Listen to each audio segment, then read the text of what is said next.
एकंदर आम्हाला असं वाटायला लागलंय, खरं म्हणजे आमची भावना अशी होऊ नये. आम्ही सभापतींकडे बघताना न्यायाधीश म्हणून बघतो, कारण हे घटनापीठ आहे. या सभागृहात जे काही निर्णय होतात याची दखल देश पातळीवरती घेतली जाते. आता त्यांचं उपसभापतीकडे लक्ष लागलंय, त्या खुर्चीकडे लक्ष लागलंय. वरिष्ठांना खुश करण्यासाठी अशा प्रकारचे आरोप करायचे.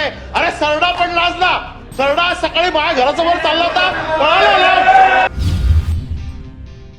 सभापती महोदय, सभागृहाचे विरोधी पक्ष नेते अंबादास दानवे यांनी सभागृहाच्या कामकाजाबद्दल इथे जे काही नमूद केलं त्याच्याशी आम्ही देखील सगळे सहमत आहोत.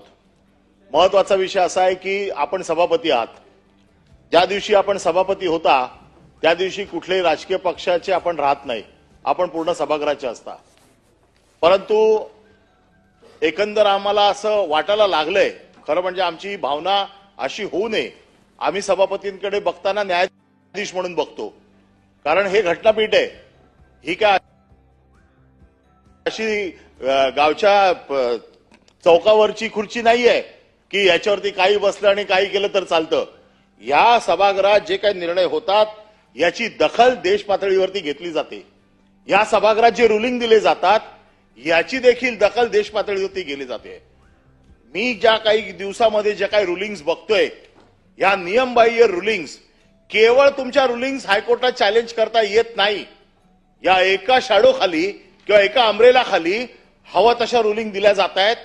घटनेची पायमल्ली होते, घटना तोडली मोडली जाते. कारण मी काल देखील सगळ्या वरिष्ठ वकिलांना जे घटनेचे तज्ञ आहेत या तज्ञ वकिलांशी बोलून मी माझं मत मांडतोय. घटनेची आपण 2 दिवस आपल्या सभागृहात बैठक होणार आहे. त्या दिवशी मी सविस्तर बोलीन घटनेबद्दल की कशी घटनेची मोडतोड या सभागृहामध्ये होते. पण महत्वाचा विषय असा आहे की बिझनेस ऑफ द हाऊसचा एक आपल्याकडे प्रथा परंपरा आहे. आपल्याकडे जे काय बिझनेस येतो तो आपल्याकडे लेखी स्वरूपात येतो आणि बिझनेस खाली वर करायचा अधिकार हा तुम्हाला आहे, पण तो तुम्हाला करताना हाऊसचा कन्सेन्स घ्यावा लागतो. असं एकतर्फी करता येत नाही. हाऊसचा कन्सेन्स घ्यावा लागतो.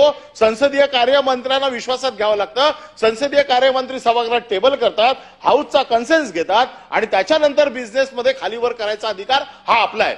आम्ही त्या अधिकारात पण जात नाही. पण आजकाल काय चाललंय, पॉइंट ऑफ इन्फॉर्मेशन मध्ये विश्वासाचा ठराव येतो. रिमूव्हलच्या प्रस्तावाला आम्हाला 14 दिवसाची नोटीस, त्याच्यानंतर 7 दिवस, आणि त्यांच्या प्रस्तावाला पॉइंट ऑफ प्रोसिजर किंवा पॉइंट ऑफ इन्फॉर्मेशन जी आहे, इन्फॉर्मेशन कुठली द्यावी लागते जे जगाला माहित नाहीये, बाहेर कोणाला माहित नाहीये, परंतु मला कळलंय आणि मला सभागृह चालू असताना पहिलं सभागृहात येऊन सांगायचंय, म्हणून मला पॉइंट ऑफ इन्फॉर्मेशनच्या माध्यमातून द्यावी लागते माहिती. आदित्य ठाकरेंची केस ही कोर्टात किती दिवस चालू आहे? ही गेले 5 वर्ष चालू आहे. याच्यामध्ये सीबीआयची चौकशी झाली, याच्यामध्ये सीआयडीची चौकशी झाली, परत याची एसआयटी चौकशी झाली. एसआयटीच्या चौकशीचा रिपोर्ट टेबल कुठे गेला? का नाही टेबल केला 1.5 वर्ष? ज्या एसआयटीचे अधिकारी आहेत त्यांच्यावरती कारवाई करा की त्यांनी 1.5 वर्षामध्ये टेबल केला नाही रिपोर्ट म्हणून. मग तुम्ही फक्त काय शिळ्या कडीला ऊत आणून तुमचे सगळे विषय बाजूला जावेत म्हणून हे आणता काय? औरंगजेबाची कबर काल राष्ट्रीय स्वयंसेवक संघाने पूर्ण चेपून टाकली. आज दुसरा विषय नाही. आदित्य ठाकरे ठीक आहे, आदित्य ठाकरेंची चौकशी करायला आमचं काहीच म्हणणं नाहीये. या सभागृहात मंत्री उत्तर देताना काय देतात की मॅटर सबज्युडाइज आहे, कोर्टाच्या समोर आहे, न्याय प्रविष्ट आहे. हे प्रकरण तुम्हाला माहित नाही. एका सामाजिक कार्यकर्त्याने आता पण कोर्टामध्ये त्याची हिअरिंग चालू आहे. 17 फेब्रुवारीला त्याची हिअरिंग फायनल होणार होती. त्या दिवशी मुख्य न्यायमूर्ती इथे नव्हते म्हणून त्याला पुढची डेट दिली. कालचं जे पिटिशन झालंय या पिटिशन मध्ये त्या पिटिशनला आमचं पिटिशन टॅग करावं असं पिटिशन आहे. कॉपी पेस्ट पिटिशन आहे. हे कोण करते? आम्हाला न कळलं एवढे आम्ही मूर्ख आहोत का? हे काय चाललंय आम्हाला कळत नाही का? आणि कोर्टात देईल ना काय निर्णय द्यायचा आहे ते कोर्टाचा अधिकार आहे. मॅटर सबज्युडाइज असताना तुम्ही कसं ठरवणार? आणि पॉइंट ऑफ इन्फॉर्मेशन मध्ये येते का? तुम्हाला माहित नाही? तुम्ही पेपर वाचत नाही? आम्ही सभासद काय पेपर वाचत नाही? आम्हाला काय माहित नाही? पॉइंट ऑफ इन्फॉर्मेशन कुठला येतो? ज्यावेळेला सभागृहाला एखादी गोष्ट माहित नसते, बाहेर काहीतरी असं होतं की सभागृहाला सावध करणं गरजेचं असतं. सभापती महोदय, तुम्ही देखील या सगळ्या गोष्टी मान्य करताना हे सगळं नियमाप्रमाणे केलं पाहिजे असं आमचं म्हणणं आहे. आणि म्हणून आदित्य ठाकरेंच्या वरती आज ज्यांनी प्रस्ताव आणलाय त्यांचं एकच ट्विट मी वाचून दाखवतो त्यावेळेचं ट्विट त्यांचं काय, डॉक्टर मनीषा कायंदे त्यांनी ट्विट केले त्यावेळेला सीबीआयचा रिपोर्ट आला, सीबीआयने ज्यावेळेला क्लीन चिट दिली त्यावेळेला, सत्य परेशान हो सकता है पराजित नाही, याची प्रचिती देशवासियांना आलेली आहे.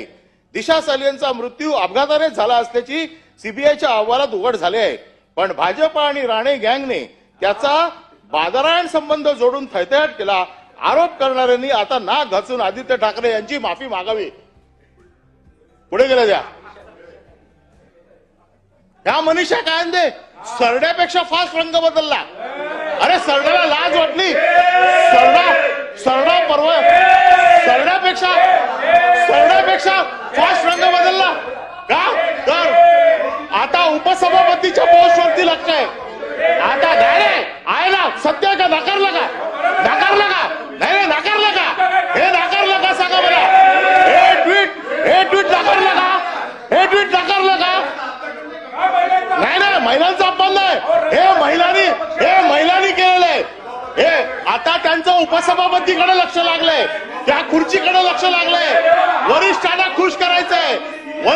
खुश करण्यासाठी अशा प्रकारचे आरोप करायचे. अरे सरडा पण लाजला, सरडा सकाळी माझ्या घरासमोर चालला होता, पळाला. सरडाला पण शरम वाटली. काय चाललंय? काय चाललंय सभापती महोदय? मला परवानगी दिली आहे, मला संरक्षण द्या. हे काय चाललंय सभागृहामध्ये? कधी पण उठा, खाली बसवा ना, याला खाली बसवा. सभापती महोदय, माझं म्हणणं आहे आदित्य ठाकरेंचा आपल्याला वेळ दिली मी बोलायला, आपला बोलून झालेला आहे. मला वाटतं आपण आता एकच मिनिट समजतो. आदित्य ठाकरेंचा या केसशी संबंध असेल त्याची काळजी कोर्ट घेईल. एसआयटी रिपोर्ट सबमिट नाही केला, कारवाई करा. आणि दुसरी गोष्ट जी अंबादास दानवेंनी सांगितली, संजय राठोडची केस, जयकुमार गोरेची केस, याच्या बाबतीत तोंड उघडत ना. त्या जयकुमार गोरेच्या केसच्या बाबतीत तोंड उघडत नाही. त्याचे एवढे फोटो, नागडे उघडे फोटो जे आले सभागृहात,